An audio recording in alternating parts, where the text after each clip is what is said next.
Подвојното убиство на Росици, низиниот татко кој ја дигна македонската јавност на нозе и по која се отвори прашањето дали институциите задоцниле во нивната реакција, се проверува дали полицајците навремено интервенирале по пријавите на убиената Велешенка.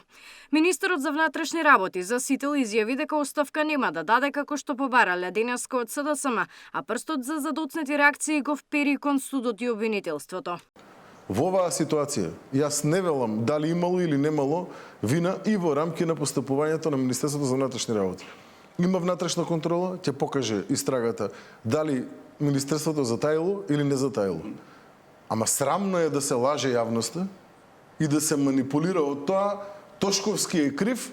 Зошто? Затоа што судот досудил условно осуда. Зошто обвинителот по пети пат прашувам, не побарал притвор? Зошто судот, кога ја донел пресудата, донел условно осуда?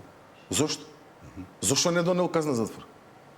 Да донел казна затвор и да утврдил мерка притвор, сега тоа лице кое што се самоуби ќе беше во затвор, а Росица ќе беше жива. Тошковски во тема на денот кажа дека има хибриден напад врз државата, но без да открие детали дали овие центри на МОК кои делуваат се лоцирани во државата или надвор од неа, бидејќи не сакал да ја наруши предистражната постапка.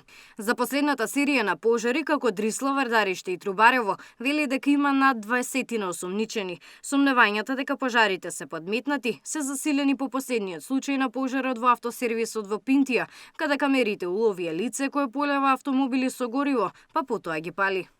Ако овие диверзии во рамки на тие хибридни напади се дел од структури, како што рече премиерот, во и надвор од земјава, дали ги лоциравте од кој земја ако се и од надвор доаѓаат, а ако се и од внатре, дали се поврзани па и од надвор со одредени политички структури овде?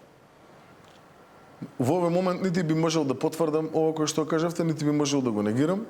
Да оставиме истрагата да си го сработи своето, односно да оставиме и на инспекторите во рамки на СВР Скопје и на инспекторите во рамки на организиран криминал да го сработат она кој што им е работа, па ќе видиме. Трајното решение за Вардариште го гледа во иселување на околу 200 бездомни лица кои живеат во овој дел. Потребно е сите инволвирани институции да им помогнат на овие лица. Факт е дека на една од овие точки, токму дента кога ја настанат пожарот, механизацијата не била во функција.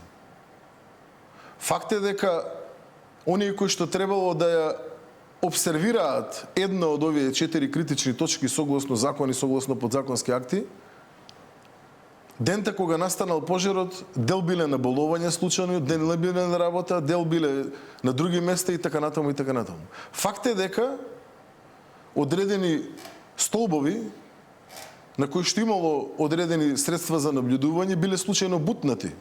Тошковски е на иста линија со предлогот на премиерот за сите оние кои предизвикале пожари од ваков обем да се гонат за тероризам. Досега за предизвикување на пожари фатени се 40 на пиромани, но дали серијата пожари имаат политичка заднина? Ве замолувам и вам новинарите и граѓаните да имаме трпение. Овој тип на процесни действија не дозволува многу информација да бидат споделувани со јавноста. Опозицијата нема разбирање за тоа и за таа ваша замолница тие велат дека тезите на власта за организирано подметнување на пожари во политички есели е само манипулација на јавноста. Ќе видиме тоа. Ќе видиме. Постојат и политички структури. Ќе видиме структури. дали е манипулација или дали од позади овие пожари стојат политички структури. Ќе видиме за брзо. Ќе видиме. Гавриела Лескова, Сител телевизија.